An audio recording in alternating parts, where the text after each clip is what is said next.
नमस्कार, मैं हूं अंकुर और आप देख रहे हैं सत्य हिंदी का न्यूज बुलेटिन। एक नजर अब तक की सुर्खियों। कांग्रेस नेता राहुल गांधी इस बार लोकसभा चुनाव वायनाड से लड़ सकते हैं। कांग्रेस स्क्रीनिंग कमेटी ने उनके नाम का प्रस्ताव रख दिया है।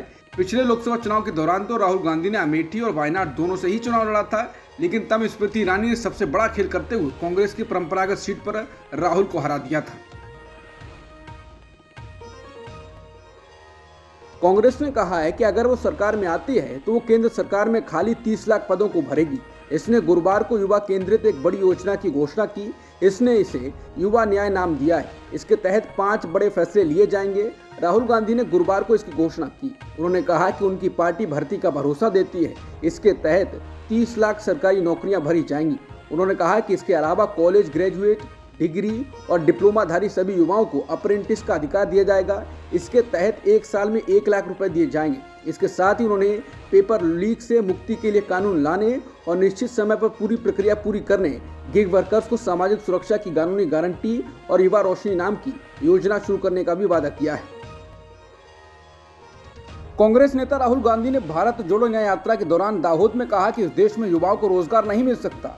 केंद्र की एनडीए सरकार पर निशाना साधते हुए उन्होंने कहा कि सबसे बड़ा मुद्दा हिंदुस्तान में बेरोजगारी। इस देश में युवाओं को रोजगार नहीं मिल सकता, ये सच्चाई है। पहला मुद्दा बेरोजगारी और दूसरा मुद्दा महंगाई।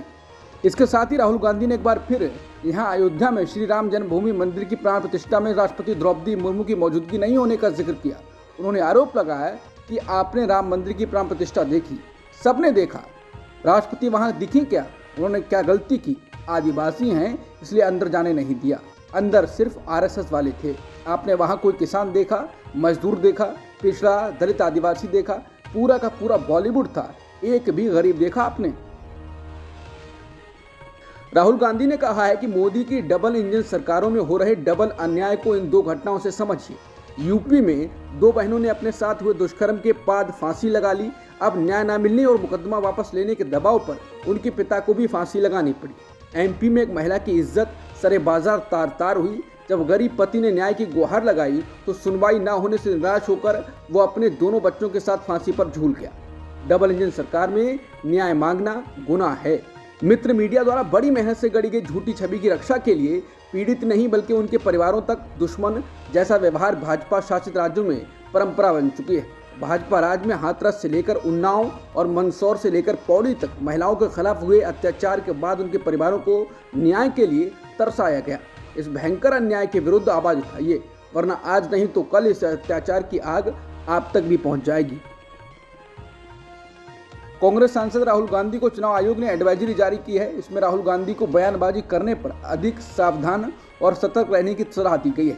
चुनाव आयोग ने प्रधानमंत्री पर की गई बयानबाजी पर दिल्ली हाईकोर्ट के आदेश और राहुल गांधी के जवाब सहित सभी तथ्यों पर विचार करने के बाद कांग्रेस नेता को भविष्य में अधिक सावधान और सतर्क रहने की सलाह दी।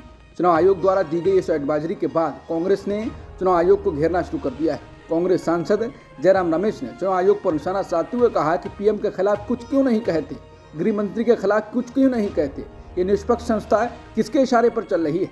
हिम्मत दिखानी चाहिए और मोदी अमित शाह को भी नोटिस देना चाहिए। उन्होंने भी बोलना चाहिए, खाली राहुल गांधी को नोटिस क्यों देते हैं?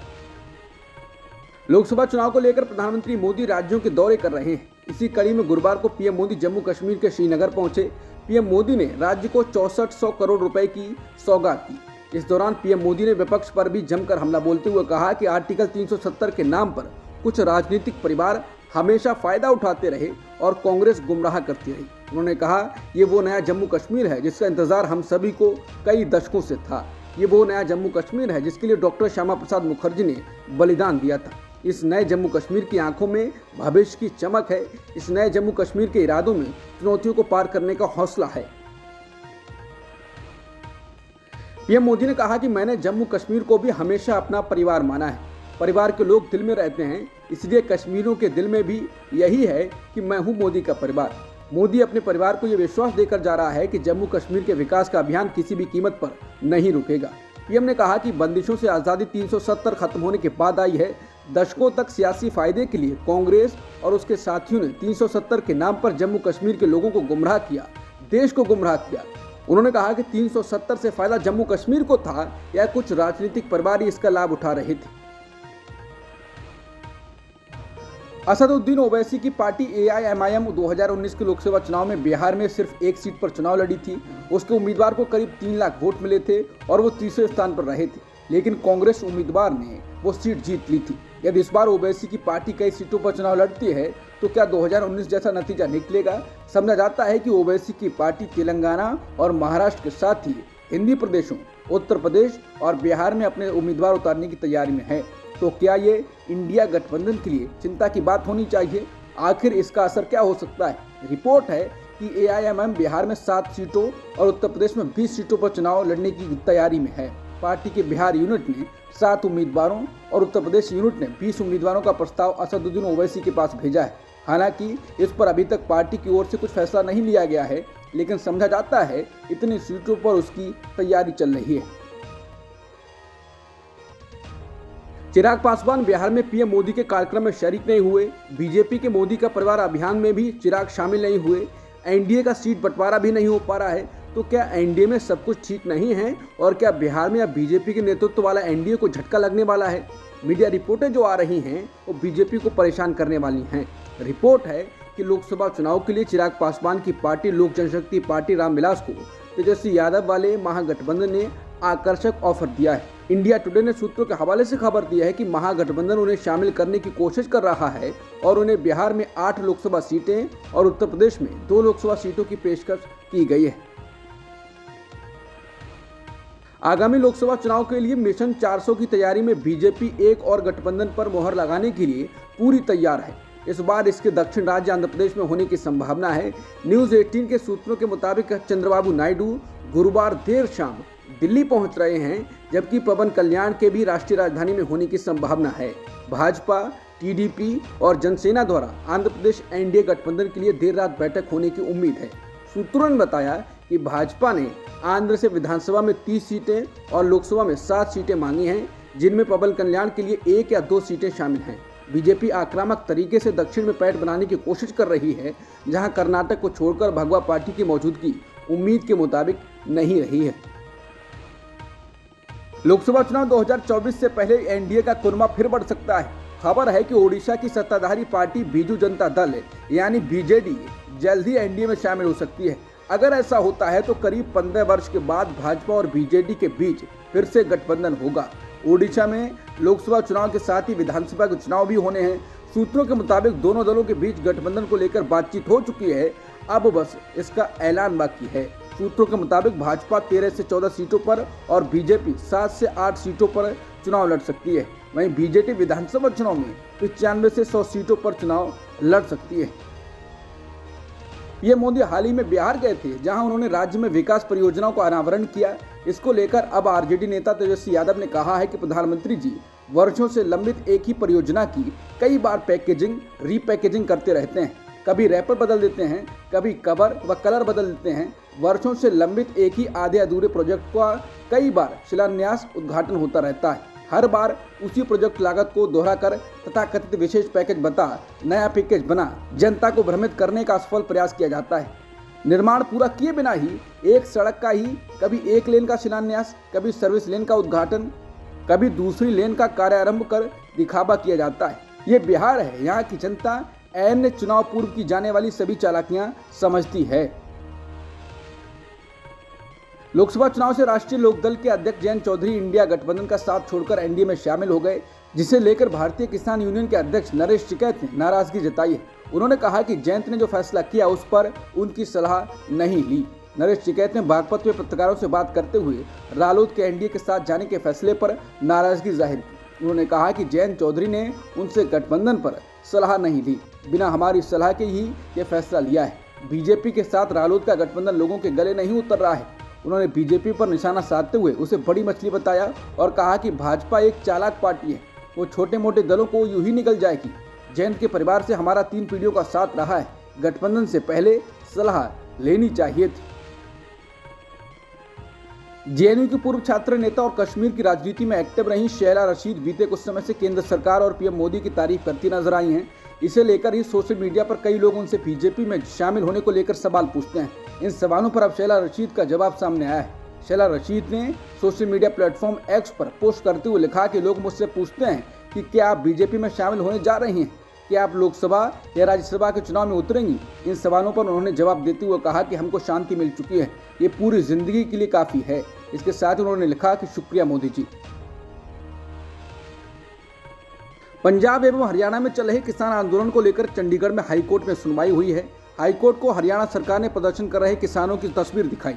इसके बाद कोर्ट बेफर पड़ा और कहा कि हाथों में तलवार लेकर शांतिपूर्ण आंदोलन कौन करता है। हाईकोर्ट ने पंजाब एवं हरियाणा सरकार को भी फटकार लगाई और कहा इस पूरे मामले में दोनों ही राज्य अपनी जिम्मेदारी सही तरीके से निभाने में नाकाम रहे हैं। कोर्ट ने कहा कि किसान शुभकरण की मौत की जांच हाईकोर्ट के रिटायर्ड जज की अगुवाई में होगी। 3 सदस्यीय समिति बनाई जाएगी। सुनवाई के दौरान उस समय कोर्ट के तेवर खड़े हो गए तब हरियाणा सरकार ने हाईकोर्ट को प्रोटेस्ट करते हुए कई फोटो दिखाई। फोटो देखकर हाईकोर्ट किसान आंदोलनकारियों पर बड़ी टिप्पणी कर बैठा। कहा कि बड़े शर्म की बात है, आप लोग बच्चों को आगे कर रहे हैं। कैसे माता पिता हैं, बच्चों की आड़ में प्रदर्शन और वो भी हथियारों के साथ। आप लोगों को यहाँ खड़े होने तक का अधिकार नहीं। हाईकोर्ट ने प्रदर्शनकारियों को कहा आप वहाँ कोई जंग करने जा रहे हैं क्या? ये पंजाब का कल्चर नहीं। आपके नेताओं को गिरफ्तार कर चेन्नई भेजा जाना चाहिए। आप लोग निर्दोष लोगों को आगे कर रहे हो, काफी शर्मनाक है ये। कोर्ट ने बार बार इसे शर्मनाक बताया। 2 दिन पहले मंत्री बनाए गए यूपी के मंत्री ओम प्रकाश राजभर ने अपने कार्यकर्ताओं और मतदाताओं के बीच कहा कि मुख्यमंत्री योगी आदित्यनाथ के बाद सबसे ज्यादा पावर उनके ही पास है। उन्होंने अप्रत्यक्ष रूप से ये कहने की कोशिश की कि उन्हें पीएम मोदी, अमित शाह के आशीर्वाद से मंत्री बनाया गया है, इसलिए खुद को पावरफुल मानते हैं। ये तथ्य है कि 2022 में मुख्यमंत्री योगी आदित्यनाथ के कहने पर राज्यपाल ने ओम प्रकाश राजभर को मंत्रिमंडल से बर्खास्त कर दिया था। योगी ने राजभर के बयानों से परेशान होकर कदम उठाया था। वहीं राजभर ने इसके साथ ही कहा कि पुलिस दौड़ाए तो नेता बन जाओ, वही पुलिस सैल्यूट करेगी। थाने पर जाओ, सफेद गमछा मत लगाओ, पीला गमछा लगाओ। दरोगा की हिम्मत नहीं जो मुझे फोन कर दे। एसपी और डीएम की औकात नहीं कि मुझे फोन करे कि क्या आपने भेजा था। मुझे शोले फिल्म का डाकू गब्बर सिंह समझें। अगर आपको कोई समस्या है तो किसी भी पुलिस थाने में जाएं, इंस्पेक्टर को बताएं कि मैंने आपको भेजा है। इंस्पेक्टर के पास इस बारे में मुझसे सवाल करने की कोई ताकत नहीं है। कांग्रेस नेता राहुल गांधी की भारत जोड़ो न्याय यात्रा अगले 3 दिनों तक गुजरात में रहेगी। राहुल गांधी गुजरात के 7 जिलों से यात्रा लेकर निकलेंगे। राहुल गांधी पदयात्रा और नुक्कड़ सभाओं के बाद 10 मार्च को गुजरात से महाराष्ट्र की सीमा में प्रवेश करेंगे। राहुल गांधी की यात्रा 14 जनवरी को मणिपुर से शुरू हुई थी। यात्रा का समापन 20 मार्च को मुंबई में एक विशाल रैली के साथ होगा।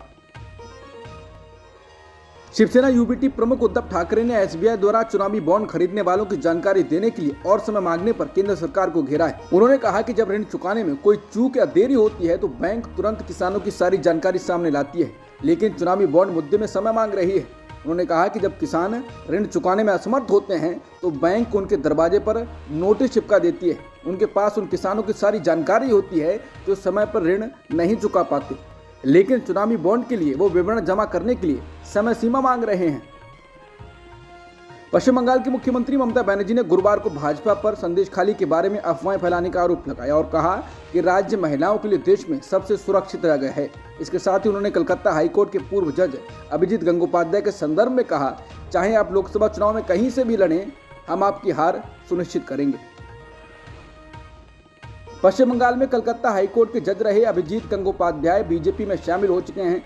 इसको लेकर वरिष्ठ पत्रकार फिल्म मेकर विनोद कापड़ी ने कहा है कि भारतीय न्यायपालिका का बेहद बेशर्म और शर्मनाक चेहरा है अभिजीत गंगोपाध्याय। इस अकेले आदमी ने पूरी न्यायपालिका की बची खुची साख तार तार कर दी है। सवाल बीजेपी में जाने का नहीं है, सवाल ये है कि हाईकोर्ट का एक जज इस्तीफा देने के 48 घंटे के अंदर ही कैसे किसी राजनीतिक पार्टी में शामिल हो सकता है, चाहे वो बीजेपी हो, कांग्रेस हो या टीएमसी। इस आदमी की संविधान विरोधी हरकत पर सुप्रीम कोर्ट को संज्ञान लेना चाहिए। बीते मंगलवार को अपने पद से इस्तीफा देने वाले कलकत्ता हाईकोर्ट के पूर्व जज अभिजीत गंगोपाध्याय गुरुवार को बीजेपी में शामिल हो गए।